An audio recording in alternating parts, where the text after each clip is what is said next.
All right, shifting our focus here to Aam Aadmi Party, Supremo and former Delhi Chief Minister Arvind Kejriwal now launching an all-out attack on Prime Minister Modi. Speaking during Janta Ki Adalat, an event at Jantar Mantar in Delhi, Arvind Kejriwal and Manish Sisodia launching a series of attacks on the Prime Minister.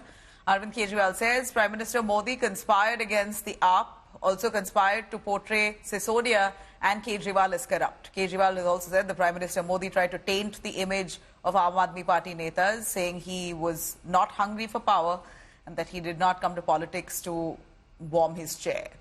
Now, AAP leader Manish Sisodia, meanwhile, has made quite an explosive claim, saying that while he was in prison, he was forced by the investigating officers to implicate Arvind Kejriwal, to take Kejriwal's name in jail, but he refused to do so. Sisodia says that there was an attempt to break apart the equation that he and Kejriwal share, equating them to Ram and Lakshman.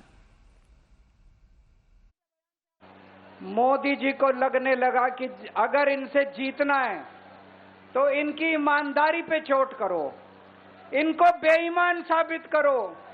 तो प्रधानमंत्री जी ने एक षड्यंत्र रचा।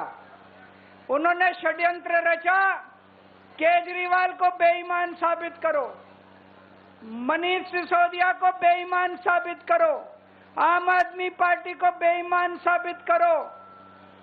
और षड्यंत्र रच के इन्होंने हमारे सारे बड़े बड़े नेताओं को एक एक करके जेल में डाल दिया। दोस्तों, अब हम जेल से बाहर आ गए और जेल से बाहर आने के बाद मैंने इस्तीफा दे दिया।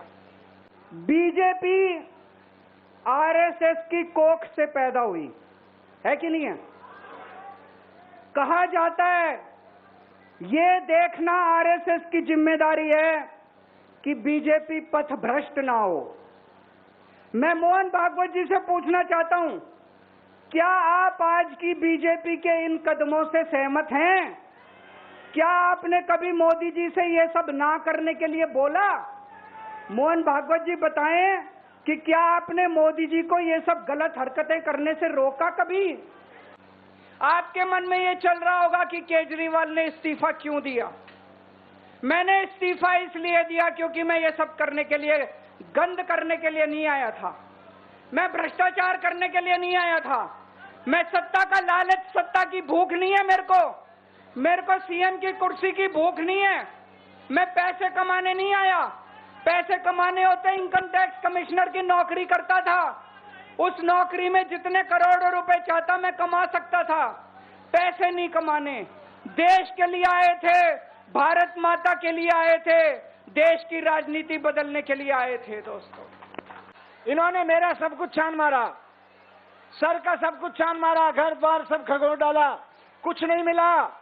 जब कुछ नहीं मिला तो इन्होंने क्या चाल रची कि कुछ लोगों को, दो चार लोगों को अंदर पकड़ के जेल में डाला। उनको बोला कि देखो बाहर आना चाहते हो तो अरविंद जी के खिलाफ बयान दे दो, नहीं तो जेल में सड़ा के मार डालेंगे। उनमें से किसी एक आध आदमी ने कोई झूठा बयान दे दिया।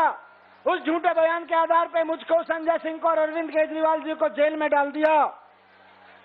लेकिन सुप्रीम कोर्ट ने कह दिया कि इन बयानों से कुछ नहीं होता है, ये तो जब ट्रायल चलेगा तो 2 मिनट में खत्म हो जाएंगे, दो सवाल नहीं झेल पाएगा तुम्हारा।